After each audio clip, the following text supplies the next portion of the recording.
juru n'ekene Chineke nara ekene m agụ na-eche mba nara ekene m obi m juru n'ekene Okechi m nara ekene m onye na-egumide nara ekene m obi m juru n'ekene Chineke nara ekene m eze ndị eze nara ekene m obi m juru n'ekene Chineke nara ekene m eze ndị eze nara ekene m obi m juru Chineke nara ekene m eze ndị eze nara ekene m obi m juru n'ekene Chineke nara ekene m eze ndị eze nara ekene m obi m juru n'ekene obi m juru n'ekene obi m juru n'ekene obi m juru n'ekene ekene ekene obi m juru n'ekene Chineke kusu niile nke ndị agha obi m juru n'ekene ana m ekene gị maka ihe ọma dị iche iche ị na-eme ana m ekene gị maka ogologo ndụ na arụ isi ike ana m ekene gị maka nchekwa ka ị na-echekwa ụmụ gị ana m ekene gị maka nchekwa ị na-echekwa ụmụ ọdịnala Igbo ana m ekene gị maka nchekwa ị na-echekwa ụmụ Ugochi tụwara ọdịnala temple ana m ekene gị maka nchekwa ị na-echekwa ndị enyi temple ana m ekene gị maka nchekwa ị na-echekwa ụmụ ọdịnala Igbo ana m ekene gị ọ bụrụ na ahụ anyị niile bụrụ sọ ọnụ o zuru inye ekene maka ihe ọma ị na-eme ọ kachasịrị ogologo ndụ ya na arụ isi ike ọnya ka m ji wee sị na ana m ekene gị ime na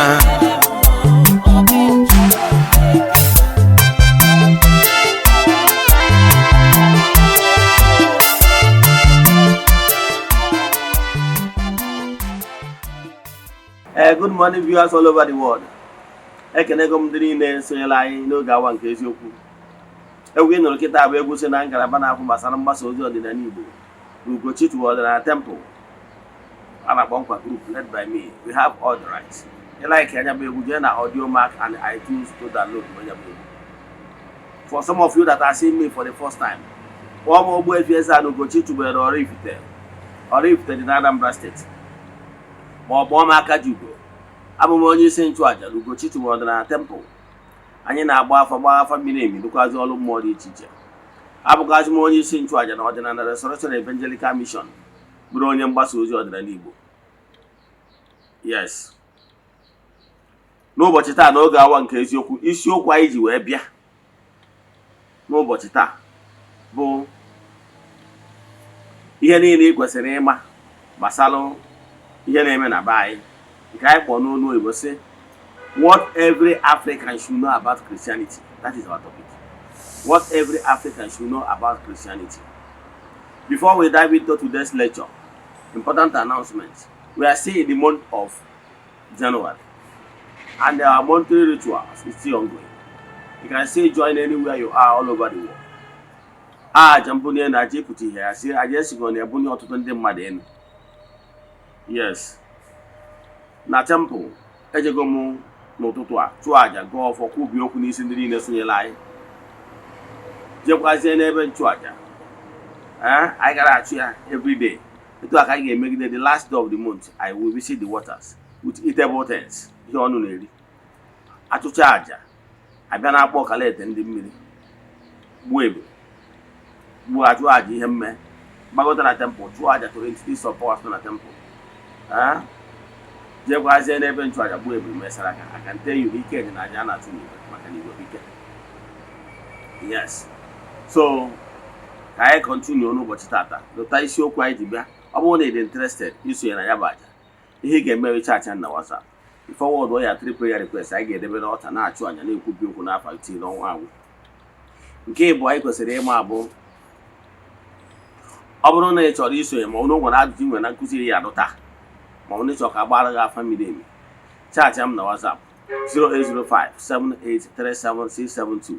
I repeat 08057837672 or 08138243871. I repeat 08138243871. Let's proceed. N'isiokwu anyị ji wee bịa n'ụbọchị taa ekwuona m ya what every African should know gbasara Christianity.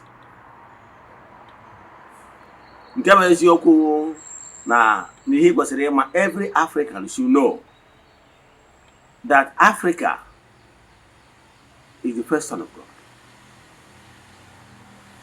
Africa has been in existence to the extent na ndị anyarị ndị butere ozi Christianity na-abịabụri na Africa because civilization started in Africa. You can still go to Google and Google it. So don't allow anybody to blackmail you or bully you or telling you that no hang from Chukwanya. As if before Ndobuna, Hebrew Christianity were in Africa. Africa that's what I'm saying. So don't allow anybody to blackmail we Africans as if we are worshiping demons, because that is what they made others to believe. They blackmail our way of worship. They demonize everything about us. Despite the fact that in Igbo spirituality, we recognize the fact no so fuchukode.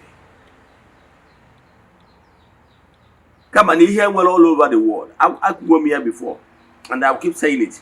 Spirituality is one, and Igbo spirituality understand it. That is why Igbo spirituality is more accommodating. Igbo spirituality is more accommodating anywhere in the world. Yes, that is even why in Africa we accommodate them a lot. The Asians cannot tolerate them. Have you asked yourself why is it this Christianity is dominating in Ndanyad and in Africa? The Asians will not tolerate it. But we Africans, African spirituality, we tolerate enough. And Ndany tolerate it. Now was here in Ayamorochuku. But I can tell you before Ndanyad Abia, Igbo spirituality has been worshipping Chukwu. We know God. We recognize the fact name with Chukwu, the supreme head. Chinke Kasichinina. We know no Madubuchi Biokwezio. We recognize the fact that we're the gods. Then Madija Kwokuna in and Igbo say, Ogo Buchionye. Ogo Buchionye. So, but what you need to know now, Ogo Buchionye, no Ogo Madu Buchibia. Madu Kwachibia. So, but those chiefs are small gods. But when we are talking about in Igbo spirituality, we're talking about Chinkuku, Chuku, because we recognize the fact they were the small chi. So we added this Uku, see where Malona Chikane Kumakia Bude, Kadesia. But in Igbo spirituality, this Ndanyari, Okandanyari, they blackmailed us. They demonized our system of worship. Remember, before Habia, na 18th century Kobosia, I can tell you that Christianity is less than 200 years in Nigeria as of today. Before Habia, I am Abu Chuku. But I did when Maro Chukunu, when Chukunu, children of Chuku. So to show you, I am Abu Nafa. Ifeanyi Chukwu, anyị na-agbabie n'afa Ifeanyi Chukwu, Chukwuka mmadụ, anyị na-agbakwu afa dị iche iche iji wee Chukwu ebuka, Chukwuka. So we recognize that Chukwu is the supreme head. We recognize him. So don't allow anybody to demonize you. Don't allow anybody to demonize you. So every African should know that we worship Chukwu Henine. However, we recognize the fact that there were other elemental beings and mystic beings, the primordials, the entities of powers. We recognize them. However, we don't worship them. We are referencing them. We reference them. So all this is what I'm saying in essence is that we should know that Africa no Maru Chukwu. But in order to give us bad name, what they did is to demonize our system of worship by demonizing everything we do. Demonize everything we do, calling us bad names. Instead of them to recognize the fact that we worship Chukwu Henine. So they demonize our way of life, our way of marriage, our cultural values, and they superimpose it with so many other things. They introduce so many things that are not abominable in our system of worshiping Chukwu. Because we recognize the fact they were abomination, sacrilege. They are the one that introduced homo. They are the one that introduced lesbianism, transgender, and so many other things. Everything because he was on on the Bible ka a na-ekwu okwu gbasara onye nwụchalụ mmanya si na ọ ṅụrụ mmanya ụdị dị na ụmụ ya. So but in Africa, abomination. Ị ga-akpụ arụ na ọ bụrụ ime ihe dị n'ọfụ. So what am I saying? Igbo spirituality or African spirituality, don't allow anybody to blackmail you. We recognize, give respect to Umumodi teacher. I have said it without numbers that what we do is we reference them. Many types of respect and worship. Hyperdulia, dulia. Then what was the name? Well, Latria. The Sopolane, Nukum Mado, Onya Torogato, Onya Eze. The Soprane, Onya Duku, Oya no good yen. Many Henry Yabu Soplo, they are not worshiping. It's only Chukwu Gepremi Henry Igbo spiritualists now worship. The latter body Latria. Us, we have the unmovable move and they receive this worship, total worship. But they gave us bad name. They even forbid us from recognizing the fact or even calling our ancestors to intercede in our matters. Everything they demonize it. The assemble hall, ndị Igbo na-agba obi, ebe ezumezu ụmụ mmụọ na-anọ, tụalụ maka ọdịmma ezinụlọ. They demonize it. Battle that some families destroy their obi. Forgetting that they demonize every altar a various family has in their family for their own well-being. They demonize everything. They demonize our way of life. They demonize our way of marriage. They demonize our naming method. How can you justify somebody Ezigbo Fiabo Abariabu Chukwuemeka? Chukwuemeka mo Chukwuobikem. Omeya abandon. Jenaza John. What is John? Pit toilet. Okay, look at me. I'm 6.2 feet tall. Okay, you look at somebody that my real name is Chukwu Nonyelum, and Chukwu na Nonyelum since I was born to date. But I was brainwashed. Because I was born in a Christian home. And away by my alpha, Paul. You know the meaning of Paul? Little. Do I look little? 6.2 feet tall man, little. And since I've been answering that name, believe in me, I keep being little. But for the fact I recognize the fact I rejected that name. That is, it will never be my portion. I can't be little. And I went back to that my native name, which I was bullied to drop. Like you, some of you that are looking at me, you left your good name Ifeanyi Chukwu in Eze-Emmanuel. In Eze-Okwute. Does it mean anything? So, but I rejected that name, and since ever I rejected that name and pick up my native name, which is my real name. What the meaning?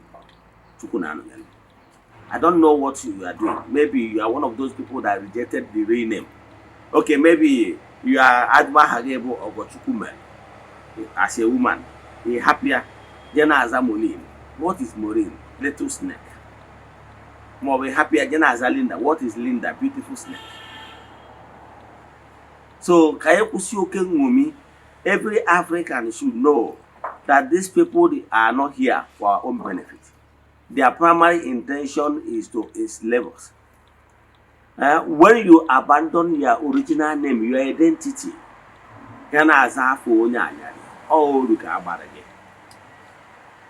ụfọdụ ndị Igbo now, ya afụ onye Igbo si na ya bụ Maureen Emmanuel. How will you know that this person is from Igbo? But is that Ogochukwu Okereke or Ogochukwu Ifeanyi Amaro no Igbo? But when you abandon it English names, I know, look at me, some of you are looking at me today, have abandoned your original native name, and now you are answering your father English name. You are losing your identity, both spiritually and physical. I can tell you. So let's recognize the fact that they are not here for anything for our own benefit.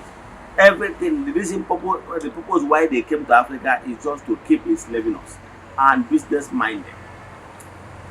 So don't allow anybody to cajole you or make you to believe that your religion is inferior. No, we are on top. I'm proudly African. I'm proud to be an Igbo man because I'm an Nankenjika. So today, wake up. Stop sleeping. Don't allow anybody to cajole you in your belief system, in our place of worship, in our sacrifice system, in our marriage system. Anything over now, wherever this Christianity and whenever they dominate, they like to humiliate people. They have done it during the time of Constantine. You can go to the dark era, Google it, how they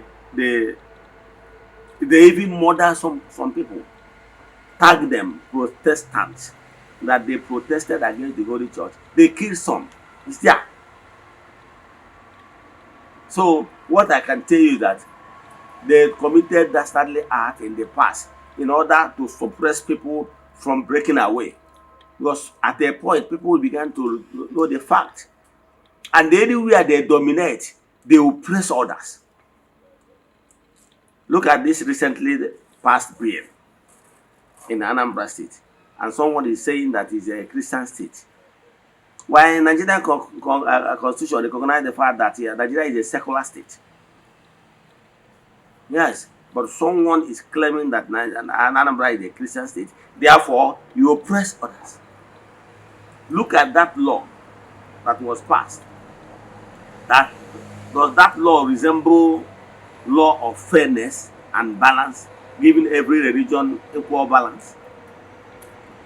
I agree that there are some people under the influence of Eze-Ana that are fake. But I can still tell you that there are other people that are fake in other religions.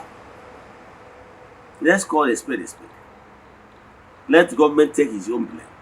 Let spiritual leaders take their own blame. By so doing, you balance it. But when you use, because majority acclaim to be Christians, sat in one room and they formulated one document as a law, without thinking about other people that have different views and religion, it's not good. And I pray that Mr. Governor will have good advisors, that will advise him to always be father for all. Yes. So if you are an African, don't be ashamed to show your belief and conviction. As you see me now, nobody can cajole me to drop my conviction, because I have read so many books and I come to realize that Igbo spirituality is praying, because it's that old path followed by our ancestors. The book of Jeremiah says, if you come to any crossroad, ask for the road where your forefathers followed. I think Jeremiah 6:16. I think Jeremiah 6:16 or Jeremiah 16:6 said it. I can't remember the exact quote, but I think Jeremiah 6:16. If you reach at any crossroad, ask of the ways of the old. So I'm at the crossroad, and now I ask for the road of my forefathers. And this particular Igbo spirituality road was shown to me, and I will stand by it, no matter what anybody thinks, and I don't owe anybody any apology. Let me stop here. So if you are an African child, pay attention to Igbo spirituality. Don't allow any foreign religion. On the heart of self-love, heart of understanding that we worship. They allow and give these people land. Now they have settled, and now they are working against people that gave them land. Who does that? Let me stop here. If you have any question in today's lecture, or you want us to do the consultation for you, chat me on WhatsApp 0805 78 37672. I repeat 0805 78 37672. See you tomorrow. No gawa geziokwu. May the blessing of Chukwuoke be with you. May you be favored. May you be protected. May the work of your hands begin to yield fruit.